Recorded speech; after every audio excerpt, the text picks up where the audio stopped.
nimaga? Shunaqa bir xil xonadonlarga kirsanglar, chiroyli urug'lar bo'ladi. Olishi bunaqa gullar bo'ladi. Uni urug'larni orqaga bunaqasi oddiy machavkani suvga tiqib, xuddi xatnaqasiga urug' o'zi qilgan odam men gapirib bering shuni. Yetganim deydi. O'rtasiga urug'ni solib qo'yingiz. Rayhon urug'ini ham qishda ko'kartirib qo'ysanglar bo'ladi. Bunga mavzu demak urug' va ko'chat yetishtirish usullari. Shartnoma bunga tuproq unaqa qilib oddiy unaqa. Endi bunga unaqa ham qilib qo'ysangiz, demak, mana lavliyasi urug' bor. Rediska urug'i, mana ichida urug'i bor. Ozgina nam qiladi, qaranglar, suvga bunaqasi qo'yib qo'yasiz. Faqat fotosintez jarayonida ishtirok etish kerak. O'simliklar, demak, ko'chatlar hammasi demak mashq. Bu o'simliklar to'g'ri. Ko'chatlarga doir bo'lganda payvand. Bir avvalda videosini sizlarga qanday ko'rsatib berdim. Yaponskiy texnologiya bilan kesib, teorizlarni kesib, novlarni kesib, qo'yganini ko'rsatgandim. Mana bu ham demak, mana bu demak, bu yerdagi urug'larni mana shunaqa ko'paytirish ham bor. Qish sharoitida. Juda ham demak, shunaqa rayhonlar qo'yib qo'yamiz. Batareyani tepasida demak, bunaqa turib toshga qo'yib qo'yamiz, batareya tagida. Qishni yozda rayhon o'sayotadi. Mana ko'karganni ko'rdingiz. Degan odamlar bor. Yana bitta insonlar bu demak, ataylar bugungi mavzuga mos qilmagan nima esinglarda bor. Ancha oldin aytdim. Mana urug'dan chiqdi. Olib o'zi qo'yadi. Suv bo'ldi. Shuna suv machavkani o'ziga.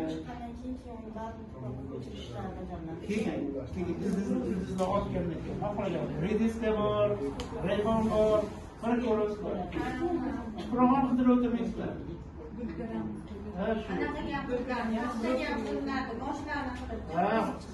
Texnologiyalar yetganda mana shunaqa yetishtiriladi-da, keyin sotgandan keyin suvga ko'chirib olasiz. Uni ham tarkibi bor o'rtoqlar. Ko'chat yetishtirish, urug'chilikni joyda drenaj ma'noga qilsa o'rtoqlar. Yaxshi shuni bunaqa qo'yib ketdingizlar. Tuvakka birinchi qatlamiga shag'al solinadi. Shag'al katta-kattasi teshikli bo'lishi kerak. Ozgina 2 sm bo'lsa, demak, shag'al. Keyin ma'miga tuproq o'zini qo'shmaysiz o'rtoqlar. Qum olasizlar. Qum, tuproq, apilka, chirigan apilka bo'lsa undan ham yaxshi. Apilka.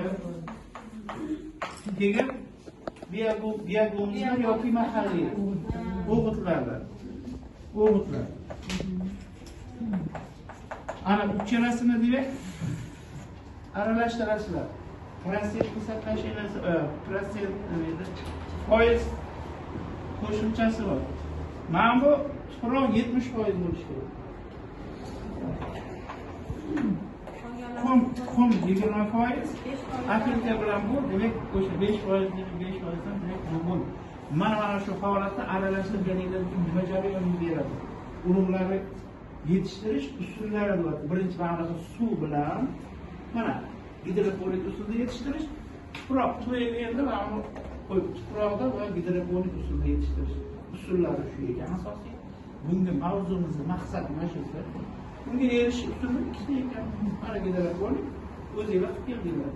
Buni bugun gazga ataylar qilmagandik, lekin anchadan oldin aytdim.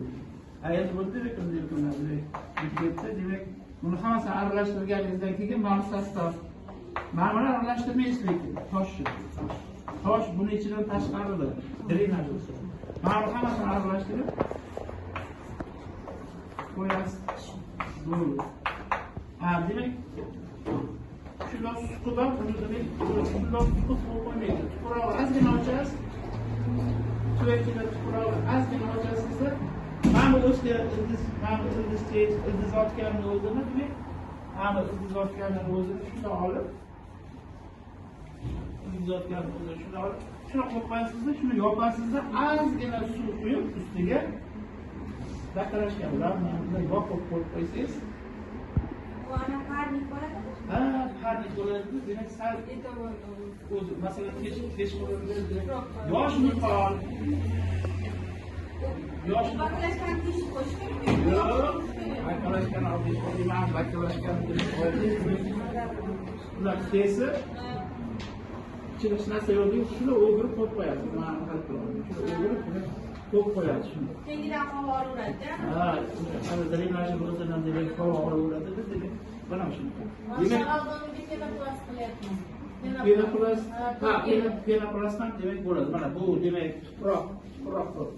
tuproqqa ekib yetishtirish usullari, ko'chat va urug'lari. Ikkinchisi gidroponikka usullarga demak mana o'zida qilgan mashalkaga kubka deymiz, mashalkaga demak nonga terib olib, mashalkani konservatsiya pichog'i yoki qayta urug' topib non bir tekisda nondan turadi. Ana shu. Endi mana bu usulliklarni vegetativ